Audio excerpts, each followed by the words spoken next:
Segurança no Trabalho. Episódio de hoje, choque elétrico. Ei, Faísca, pode fazer aquela instalação elétrica para usar a serra? Opa, quase lá, chefia. Falta pouco, termino jazinho. Justo hoje que eu marquei um encontro com a gata.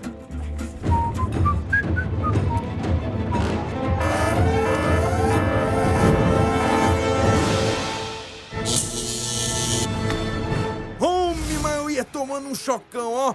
Ei, rapaz, que agonia foi essa? Tá tudo bem aí? Quem dera se na vida real aparecesse um herói para nos salvar. Já que ele não aparece, devemos tomar consciência de nossos atos inseguros. Sim, também tem que usar os EPIs, equipamento de proteção individual. Cumprir as normas e, mais importante ainda, fazer tudo com calma e com atenção. E para você não se expor ao mesmo risco, fica a dica. Ô, gente, para os trabalhos com eletricidade envolvendo baixa tensão, tem que usar os EPIs, equipamento de proteção individual, uniforme, luva isolante de borracha, botina com isolamento de densidade, óculos de proteção e capacete de segurança. E para os trabalhos com eletricidade envolvendo alta tensão, uniforme resistente a arco elétrico que não propague chamas, luva isolante de borracha, botinas com isolamento bidensidade, capacete de segurança, braçadeiras e perneiras de proteção, vara de manobra e vara de teste de tensão. E também, meu povo, não pode faltar os EPCs, que são os equipamentos de proteção coletiva. São eles: isolamento através de obstáculos para a área restrita, isolação elétrica, que é a isolação das partes vivas, e dispositivo de bloqueio. Além, meu povo, da sinalização de segurança, que são as placas de regulamentação e advertência. Realizou consulta à análise preliminar de risco para a execução dessa atividade? Positivo. Tem conhecimento dos procedimentos operacionais? Positivo. Recebeu treinamento para executar esta atividade? Positivo. Desenergizou o equipamento a ser realizada a manutenção? Positivo. Está usando todos os equipamentos de segurança? Positivo. Isolou as partes vivas da instalação? Positivo. Com atenção redobrada? Positivo. E a pescaria no domingo, tudo certo? Opa! Um ambiente de trabalho seguro e com qualidade de vida só é possível se trabalharmos juntos. Tanto trabalhadores, que devem ficar atentos às normas de segurança, quanto empresários, que devem oferecer todo o equipamento e treinamento necessários. Quando você toma os cuidados para preservar a sua vida, também está ajudando a evitar acidentes, formando uma corrente de cuidados. Entre nela e faça a sua parte. Sua família, seus colegas, sua empresa e todos que se preocupam com o seu bem-estar agradecem. O seguro morreu de velho, mais vale prevenir do que remediar. Cuidado nunca é demais. Você já cansou de ouvir tudo isso? Então chegou a hora de colocar em prática. Começa agora o 100% Seguro. Um programa 100% para você.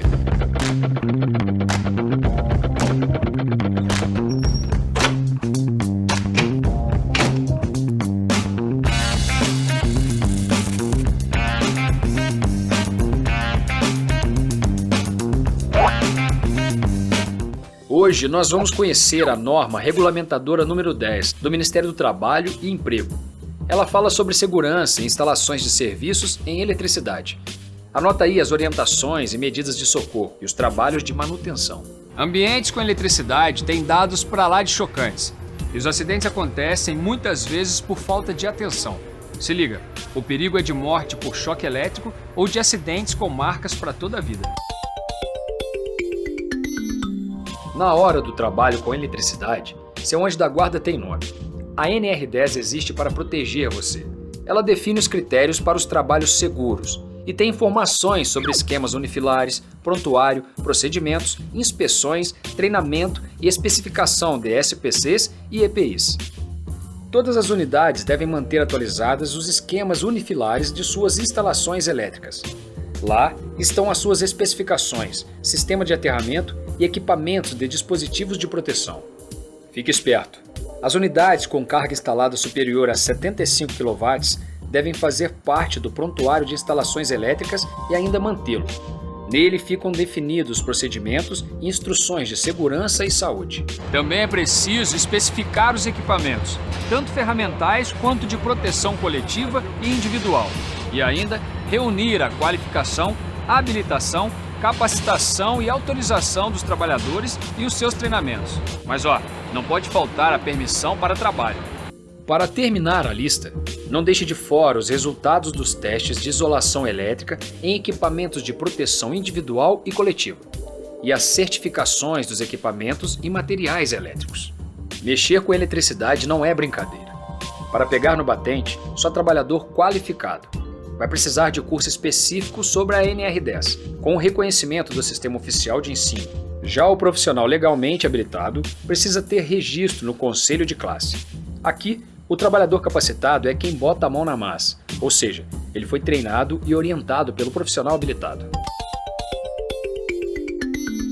Ninguém é de ferro, então SPCs na cabeça e EPIs no resto do corpo. Para começar, a desenergização elétrica deve ser feita, assim como a isolação das partes vivas, obstáculos, barreiras, sinalização, sistema de seccionamento automático de alimentação e bloqueio do religamento automático. Mas se não for possível, a tensão de segurança entra em cena. E atenção com o figurino. Lembre-se do capacete, macacão, calça, blusão, camisa, capuz, jaqueta, capa e luva. O equipamento elétrico com que você trabalha deve estar adequadamente conectado à fonte de força e com o cabo terra devidamente aterrado. Atenção, aqui cansaço é sinônimo de acidente.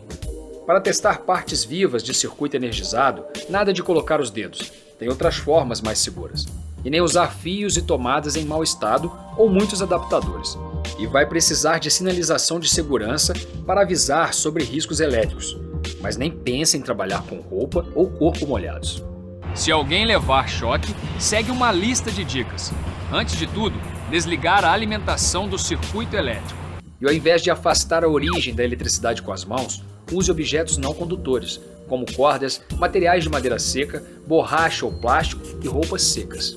Essa dica aqui é importante. Na maioria dos acidentes, a vítima pode até parecer que morreu, mas muitas vezes só está desacordada. Nessas horas, o socorro deve vir imediatamente seguindo o plano de resposta à emergência. Os profissionais envolvidos com equipamentos e circuitos elétricos devem estar preparados a prestar primeiros socorros a acidentados. Todos eles precisam conhecer as técnicas de ressuscitação cardiopulmonar. Em circuitos não energizados, disjuntores devem ser abertos e retirados por quem executa o serviço e quem emite a PT. E lembre-se de colar adesivos de advertência com o motivo do seccionamento do circuito. E também fazer teste para verificar a existência de carga eletrostática. Já em circuitos energizados, nada de trabalho com tensão superior a 500 volts, a não ser testes de carga com instrumentos especiais. E sem vacilar para mexer com tensões inferiores a 500 volts. Utilize só ferramentas com isolamento apropriado em locais secos. É obrigatório o uso de tapetes de borracha, calçado de segurança com sola de borracha para serviços em eletricidade, roupa de proteção contra arco elétrico de manga comprida, luvas de isolação para tensão e de cobertura em vaqueta. O trabalhador deve ser orientado sobre o perigo de contato com equipamentos energizados próximo ao local do serviço. E aí, vamos repassar os pontos da aula rapidinho? A NR10 existe para proteger você e define os critérios para os trabalhos com esquemas unifilares, prontuário, procedimentos, inspeções, treinamento e especificação de EPIs e SPCs. Nada de viver perigosamente. Equipamentos elétricos sempre bem conectados e com cabo terra. Muita concentração e pouco cansaço para operação e conserto dos equipamentos. Atenção! Profissionais que trabalham com eletricidade devem estar preparados para prestar primeiros socorros a acidentados. Hoje você vai ver por que os equipamentos de proteção evitam sustos, como instalar os quadros de energia e as dicas de segurança para combater o perigo. Ninguém merece levar um choque daqueles. Você sabia que essa é a segunda maior causa de acidentes nos canteiros? Para não ser a próxima vítima, fique ligado no programa de hoje. As instalações elétricas temporárias duram pouco, mas o cuidado com a segurança é o mesmo de sempre, a começar pelo projeto. Ele deve ser feito por profissional. Depois, os operários entram em campo, mas só quem tem qualificação pode fazer parte desse time. Para começar com o pé direito, calce a botina de couro com solado isolante. Os óculos e o capacete estão aí? Não podem faltar luvas isolantes e de cobertura em vaqueta. Nem vestimenta de proteção contra fogo, eletricidade e ondas eletromagnéticas. E nada de brincos, anéis e colares. Eles são condutores de energia. Agora, vamos conferir as proteções coletivas. Tudo em cima com os detectores de tensão? Para ninguém cruzar a linha, as áreas de trabalho e as partes expostas da instalação ficam protegidas. Ferramenta com isolamento elétrico também precisa de cuidados. Trincas, bolhas e defeitos, nem pensar. E tudo precisa passar por uma boa inspeção. Na hora de distribuir a energia, o quadro principal dá conta do recado. Mas se liga, só põe os pés aqui quem tem autorização. E mais, a área deve estar sempre limpa, isolada e sinalizada. Nos canteiros também tem os quadros intermediários e os quadros terminais. Nestes, as ligações são feitas por aqui, ó. E a fiação fica embutida passando pelo fundo falso. Os componentes elétricos são protegidos de poeira, umidade e impacto. E não podem faltar a descrição das chaves do circuito, hein? Se a carcaça for condutora, vai precisar ser aterrada. A instalação é feita em lugares de fácil acesso, com sinalização de segurança para todo mundo ver. Os materiais usados na construção precisam resistir à corrosão e não podem ser combustíveis. Tudo deve ser guardado a 7 chaves pelo eletricista responsável. Vai fazer manutenção? Antes de mais nada, acione os dispositivos de bloqueio contra energização acidental. A distribuição de energia nos pavimentos da edificação é feita pelas prumadas. Nelas, os eletrodutos entram em ação para proteger todos os fios. Para a casa ficar em ordem, dá uma olhada nas regras básicas. Disjuntores e chaves elétricas, só trabalhadores autorizados podem mexer. Toda instalação precisa de extintor de incêndio. Ele pode ser de pó químico ou de gás carbônico. Os equipamentos são ligados ao circuito pelo conjunto plug-tomada. Eles podem ser conectados aos painéis de uma só vez, mas cuidado para não ultrapassar o limite de fornecimento de energia. E para fechar com chave de ouro, lembre-se, água e umidade passam bem longe dessa dupla. Hoje você viu óculos, capacete, cinto, botina de couro isolante, detectores de tensão, sinalização. Todos esses itens de proteção garantem segurança. Os quadros principais de distribuição de energia devem ficar isolados. Só entra quem tem autorização. E atenção com os quadros terminais. Neles, as ligações são feitas pela parte de trás. As dicas de proteção devem ser seguidas ao pé da letra. Só trabalhadores autorizados podem mexer em disjuntores e chaves elétricas. E água ou umidade ficam bem longe dessa dupla. Hoje você vai conhecer a proteção contra contatos indiretos, as instalações aéreas e subterrâneas, como fazer a iluminação provisória e as dicas para pilotar máquinas e equipamentos. Trabalhar num canteiro pode ser eletrizante, mas para o dia de trabalho não se tornar um pesadelo, é preciso saber lidar com a energia. Quer saber mais? É só acompanhar bem de perto o programa de hoje. Esse aqui é o dispositivo a corrente diferencial residual, mais conhecido como DR.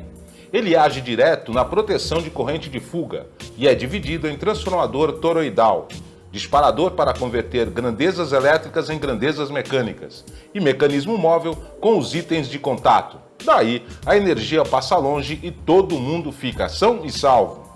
O aterramento serve para desviar as correntes elétricas direto para o solo. Nos canteiros, esse sistema é chamado de TT, e quem dita as regras do jogo são as normas da ABNT. O condutor deve marcar presença em todos os pavimentos e nos quadros de distribuição também. Alguma peça energizada fora do circuito, se ela estiver ao alcance das pessoas, vai precisar ser aterrada. A corrosão e a oxidação podem estragar o sistema, Para não entrar nessa furada, é só fazer a manutenção periódica. Quando o assunto é energia, a atenção deve ser redobrada. As redes não podem nem pensar em triscar nas pessoas ou nos equipamentos. Algum risco de contato? Eletrodutos e barreiras de proteção com aviso já. Se a instalação for aérea, a fiação fica no mínimo a 5 metros do solo e os condutores são fixados nos postes por elementos isolantes elétricos. Mas lembre-se que eles não podem sofrer impactos. A sinalização de segurança em cima das instalações subterrâneas é obrigatória e a rede fica pelo menos a 1,5 metros do local da escavação. Locais úmidos ou superfícies pontiagudas são carta fora do baralho. Elas podem estragar a proteção e levar tudo por água abaixo. Extensões precisam de dupla isolação e no cabeamento principal, a alimentação de tomadas e interruptores é protegida por calhas ou eletrodutos. Os circuitos de iluminação são conectados aos quadros terminais. Fazer ligação direta das lâmpadas, nem pensar. Grua de um lado, carrinho de outro. No meio de tanto trabalho, os fios precisam ficar a 5 metros de altura. Daí, ninguém encosta neles. O local é muito movimentado? Materiais e equipamentos indo e vindo o tempo todo? Então, as lâmpadas vão precisar de luminárias para proteção contra impactos. Aqui, o sinal só abre para quem tem treinamento e tem as regras básicas de eletricidade na ponta da língua. Mas antes de dar a partida, o operador deve planejar o caminho por onde passa. Máquina que se preze conta com botão de parada, acionamento e bloqueio. Se ela for de grande porte, então, a proteção contra contatos com a rede é maior ainda. Equipamento parado não fica plugado na tomada e na hora da manutenção, tudo precisa estar desligado. Hoje, você viu. Para proteger contra contatos indiretos, entra em cena o dispositivo à corrente diferencial residual. Ela age direto na proteção da corrente de fuga. No sistema TT, os condutores passam por todos os pavimentos e quadros de energia. E para nada corroer ou oxidar, tudo deve ir para a manutenção. As instalações elétricas aéreas devem ficar a 5 metros do solo. Agora, as substâncias mantêm uma distância de 1,5 metros da escavação. Os circuitos de iluminação são conectados aos quadros terminais. Ligar as lâmpadas direto neles, nem pensar. Em áreas de muita movimentação de materiais, as lâmpadas são protegidas contra impactos pelas luminárias. Para operar as máquinas, é preciso passar por treinamento. Botão de acesso, parada e bloqueio entram para a lista de segurança e na hora da manutenção, o equipamento fica desligado. Seguindo o passo a passo, todo mundo fica protegido. 100% seguro, um programa 100% para você.